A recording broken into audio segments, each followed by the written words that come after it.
Okay, magandang oras po sa ating lahat ulit, mga kababayan. Meron tayong breaking news. Ano ba ito? Bad news o good news? Pareho. Meron po tayong bad news. Ewan ko, bad news ba ito? Bad news siguro para dun sa concern, Pero meron tayong napakagandang good news. Maganda na nga, good news pa eh. So, ito po, mainit-init pa po ito, mga kababayan. Gumalaw na po ang baso po ng katarungan. Andito po ang balita, basahin natin. Okay, ito po ang balita, no? Basahin po natin. The Office of the Ombudsman has filed graft and plunder charges against Senator Jinggoy Estrada with the Sandigang Bayan for his alleged involvement in massive theft of people's money. Pagnanakaw. Ay, tuloy natin. It's now up to the Sandigan Bayan whether to issue a warrant against Jinggoy Estrada. If the warrant is issued, Jinggoy will stay in jail while his case is being tried. Plunder being an unbailable offense. At karugtong nito, at least two other senators, Joel Villanueva and Mark Villar, are expected to follow Jinggoy to jail. Boom! Grabe, ano kaya nararamdaman ngayon nitong si Jinggoy? Kasi anytime pwede na pong mag-issue po ng warrant of arrest po ang Sandigan Bayan. At yun nga, nakalagay dyan, nakasaad po dyan sa balita na kung sakaling ma-issue po yung arrest warrant, sigurado matutulog na po siya sa bilangguan. Yan nga po mga kababayan. Sinampahan na po, formal na pong sinampahan ng graft at plunder si Jinggoy Estrada. Ang masaklap pa nito maaring kasunod na daw po itong si Joel Villanueva, si Mr.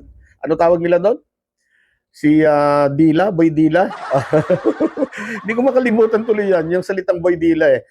At saka itong si Mark Villar. Po. Ngayon, baka hindi lang po ba ang nararamdaman ni Jinggoy Estrada. Baka magkahalong lungkot at saya. Baka magkahalong lungkot at saya po mararamdaman nitong si Jinggoy. Kita po ninyo.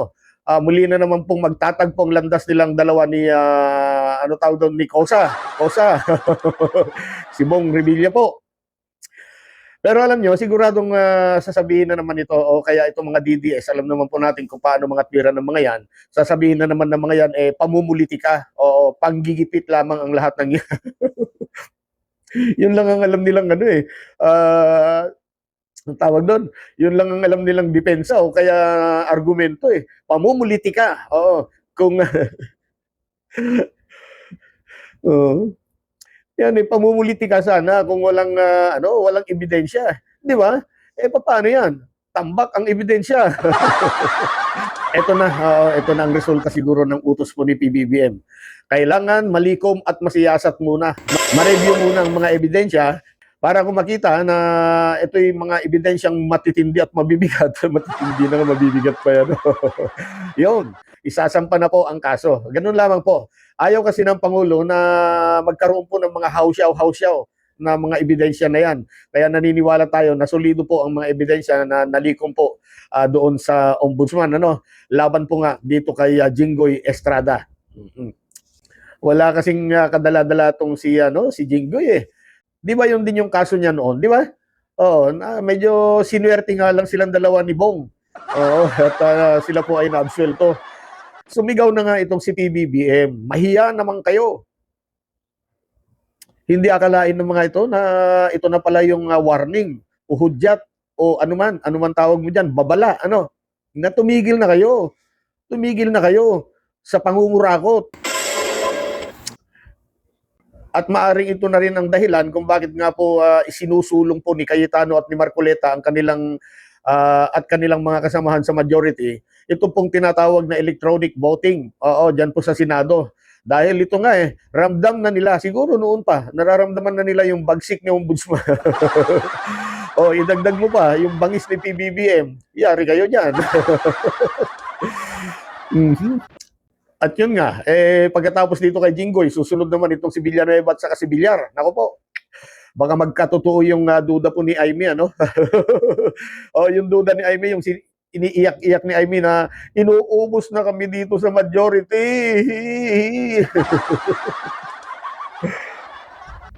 Ay, nako. Kaya ngayon, mga DDS, ano po? Kayong mga DDS na nagsasabing weak leader si PBBM, ngayon nyo na po sabihin. Oo, sabihin nyo ngayon. Weak leader nga ba si PBBM? Wala nga ba siyang ginagawa? Oh, tingnan natin. Ang isang magaling na presidente po ay hindi po nakikita po sa kanyang kilos. Dahil ba malam niya si PBBM, weak leader na, hindi po nakikita sa kanyang pananalita. Dahil ba malambing si PBBM sa kanyang pananalita? Dahil ba hindi nagmumura? Dahil ba hindi nagpapakita ng galit? Gaya nung tinanong siya nung isang araw na kung pabor daw ba siya doon sa Noel or no election sa 2028. Anong pinakita niya? Ang ganda ng mukha niya. Ngiti na parang ewan ko, ang ganda ng cute ang mukha ni PBBM. Sige nga, ngayon niyo na po sabihin na weak leader si PBBM. Pero siya, ayan, inuubos na nga po ang mga kurap at mga magnanakaw. At yan ay bagay na hindi po nagawan ng aksyon ni dating Pangulong Duterte. Alam na nga niya na may corruption, o kaya alam na ni Duterte noon na laganap po ang corruption, lalong-lalo na po sa DPWH. Pero wala eh. Wala naman po siyang ginawa. Wala po siyang ginawa para ika nga'y masawata. Baka naman natatakot siya. No?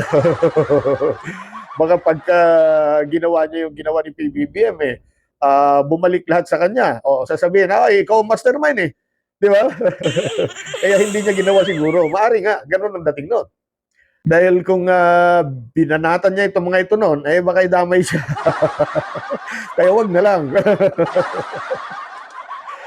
Pero malamang, sasabihin nga talaga nitong mga DDS na yan, magtatanong na naman yan, bakit? Bakit mga taga-majority senators lang ang nakakasuhan? Bakit walang taga-minority? Tinatanong pa ba yan? Abay, kung may mabigat mo kayong ebidensya, mga solid ba? Solid na evidence na may mga problema rin itong mga nasa minority, dalhin niyo po sa sa korte o sa sa ombudsman o sa Department of Justice. Dalhin niyo po 'yan at kasuhan. Kaya lang ang problema hanggang chismis na lang yata eh. Itong mga DDS kasi ang mga ebidensya nila ay mga chismis lang. Chismis lang, ebidensya na. Ay, no. Itong panahong ito ni Pangulong Marcos, sigurado. Ito na po yung panahon para panugutin ang mga nagpasasa po sa kaban ng bayan. Marami sa kanila ang tinatawag nating lingkod ng bayan or lingkod bayan. Pero anong ginawa? Nagpakasarap lang. Habang ang taong bayan ay nagtitiis, nagsisikap, naghihirap, nahihirapan pala. At karamihan sa atin lumalaban ng parehas para may maihain lamang sa hapagkainan. Samantalang ang mga ito, ay nako, puro pasarap buhay. Biyahe dito, biyahe doon. Masasarap na pagkain, kagaya po ng kinain po nung dinner yata yon ng majority senators doon po sa Senado. Parang ang sasarap eh. Parang ang sarap ng kinain nila. Nakakainggit eh. Samantalang tayo po pagka may kamatis at saka tuyo at pritong itlog, sapat na. Sasabihin ba natin na, anong almusal mo? Anong almusal? Kahit patanghalian, kumakain po ako ng itlog at saka tuyo, may kamatis o kaya sawsawang maanghang. Hindi ko sinasabing almusal ko yun. Kahit almusal, tanghalian, hapunan, kung yan ang nandyan, di pagtiyagaan. Di ba? Samantalang ang mga ito, gaya ng sabi ko, walang ginawa kundi magpasarap sa buhay. May dagdag ko lamang po, ito po yung napakagandang good news po natin mga kababayan. Nasa 210 billion, 210 billion po ang halaga ng investment pledges na nakuha po ni PBBM. Palakpakan naman natin. Di ba? Ayan. Ito po ay nakuha ni PBBM sa kanyang pagkikipagpulong nga sa mga top Japanese business executives sa kanya nga pong pagbisita sa Japan. So, with that, mabuhay ka, Pangulong Bongbong Marcos.